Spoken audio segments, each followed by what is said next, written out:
segundo tópico da aula Sexualidade, Matrimônio e Família, vamos tratar agora sobre os aspectos humanos da sexualidade. Mas antes, vamos resgatar o que nós tivemos na primeira aula, que foi sobre as dimensões da sexualidade humana.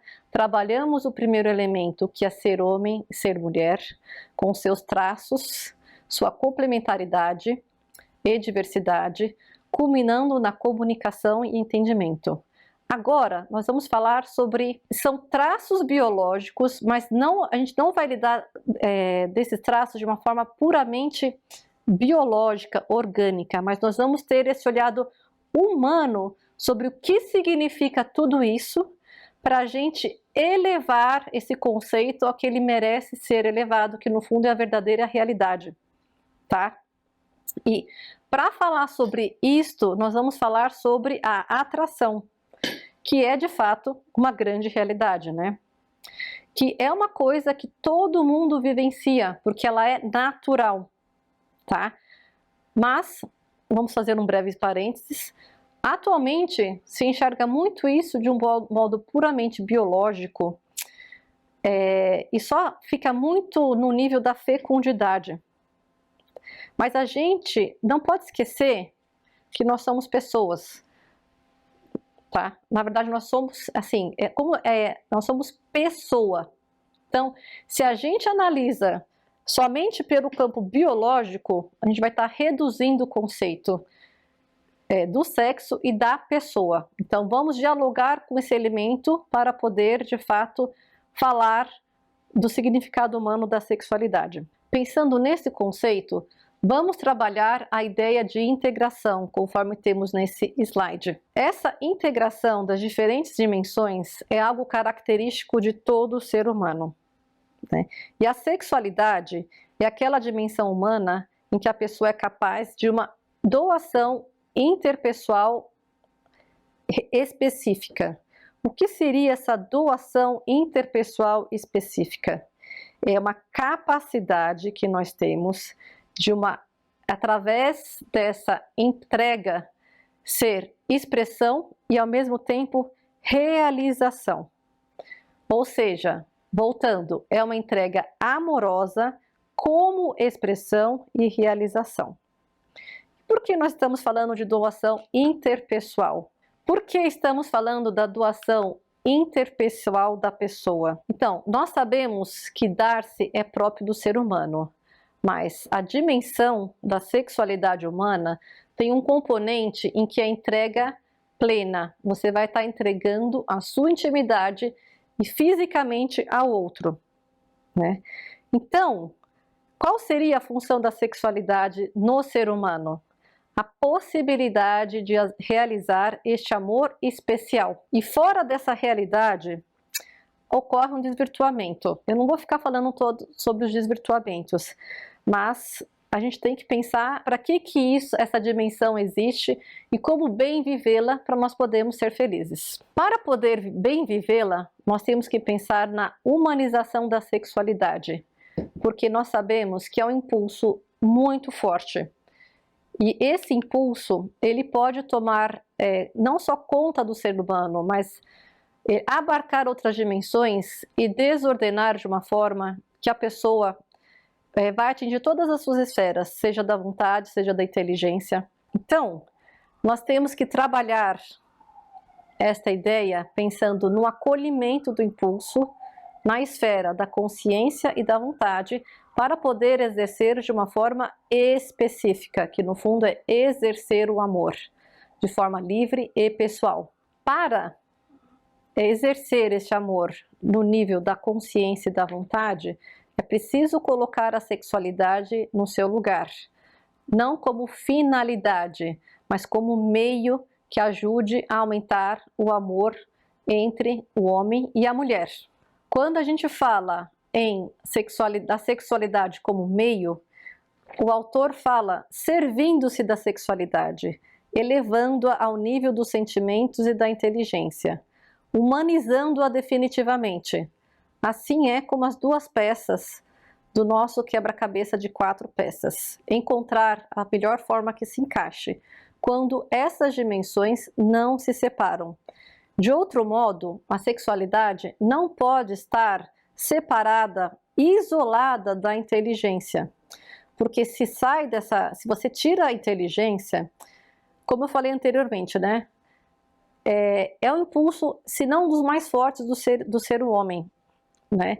E quando você organiza e coloca ela no seu devido lugar, você vai ajudar a pessoa a viver em harmonia e encontrar o seu sentido humano, que é da doação recíproca do homem e da mulher. Continuando, vamos entrar numa segunda ideia, que é o amor e apaixonamento, né? Tem um autor chamado C.S. Lewis, que ele retrata muito bem essa ideia desse amor específico. Ele chama de Eros, mas ele fala desse amor apaixonado. E ele coloca os seguintes elementos. O autor menciona os seguintes itens desse amor específico: desejo por uma pessoa específica, amor contemplativo, e que o despertar do elemento sexual não é necessariamente a raiz, a origem deste amor. E a sexualidade adquire seu sentido. Então vamos ver um pouco sobre isso. E por que nós estamos falando sobre esse tipo de amor, de apaixonamento chamado Eros? Porque este é um elemento importante nesse tipo de amor especial. Porque se não há Eros, ele não atinge a sua plenitude e se degrada.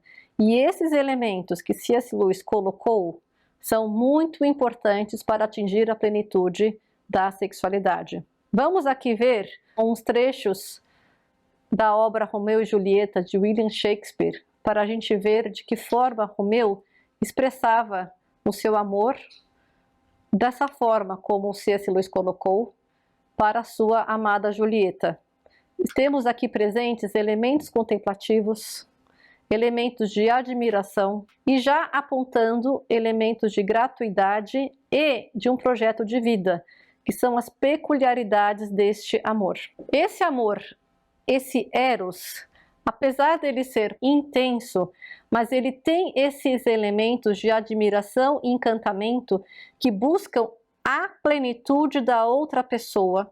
E essa plenitude, como já falado na aula anterior, que tem como realização a expressão, ele já se apresenta nos elementos prévios à sua realização, que é quando a pessoa de fato quer a pessoa amada por si, não porque ela tem alguns atributos. É muito interessante esse elemento, essa peculiaridade da gratuidade, porque de fato, enamorar-se, se a gente parar para pensar, é um dom. Porque eu me apaixonei por uma determinada pessoa e não outra. E porque também esse enamoramento teve uma correspondência. A gente sabe muito bem que muitas coisas que acontecem na nossa vida têm razões que a gente não consegue enxergar a razão. Mas tudo bem, é assim como o mundo funciona também, né? E por último, dessas peculiaridades, pensar nesse projeto de vida, que no fundo os envolvidos, homem e mulher, vão combinando na construção de um projeto de vida, né? Uma palavra bonita é pensar uma biografia comum. Vamos falar sobre os sentimentos que envolvem esse enamoramento e esse apaixonamento, que o autor coloca como 3 elementos que vão crescendo, é um grau de crescimento para culminar nesse projeto de vida comum, que é uma comoção, alegria e amor. E essa comoção inicial é uma sensação que quem já se apaixonou sabe, a gente não consegue tirar outra pessoa da cabeça, né? E rapidamente passa para esse sentimento de alegria, que no fundo é essa felicidade, né? Porque no fundo enamorar-se talvez seja uma das formas mais plenas de ser felizes, né? Mas da onde vem isso? Pensa bem, como a gente já falou, né? Já apontou no começo que tem uma pessoa pela qual eu me interesso e tem a pessoa pela qual eu admiro e eu me encanto, e vice-versa. No fundo, é aquele sentimento de que eu sou feliz porque eu também consigo fazer o outro feliz. E não só isso, a pessoa, ela sabe que ela é importante para outra pelo simples fato dela ser ela mesma. A pessoa amada se torna fonte de sentido de tudo o que fazemos ou deixamos de fazer. Já pensando nessa construção de um projeto em comum, em que as pessoas vão ter que abdicar algumas coisas para ganhar muito mais em outras, vem essa segunda fase do noivado, que é uma fase de avaliação para ver se realmente não só vale a pena construir esse projeto juntos, mas é com essa pessoa que eu vou construir uma biografia comum?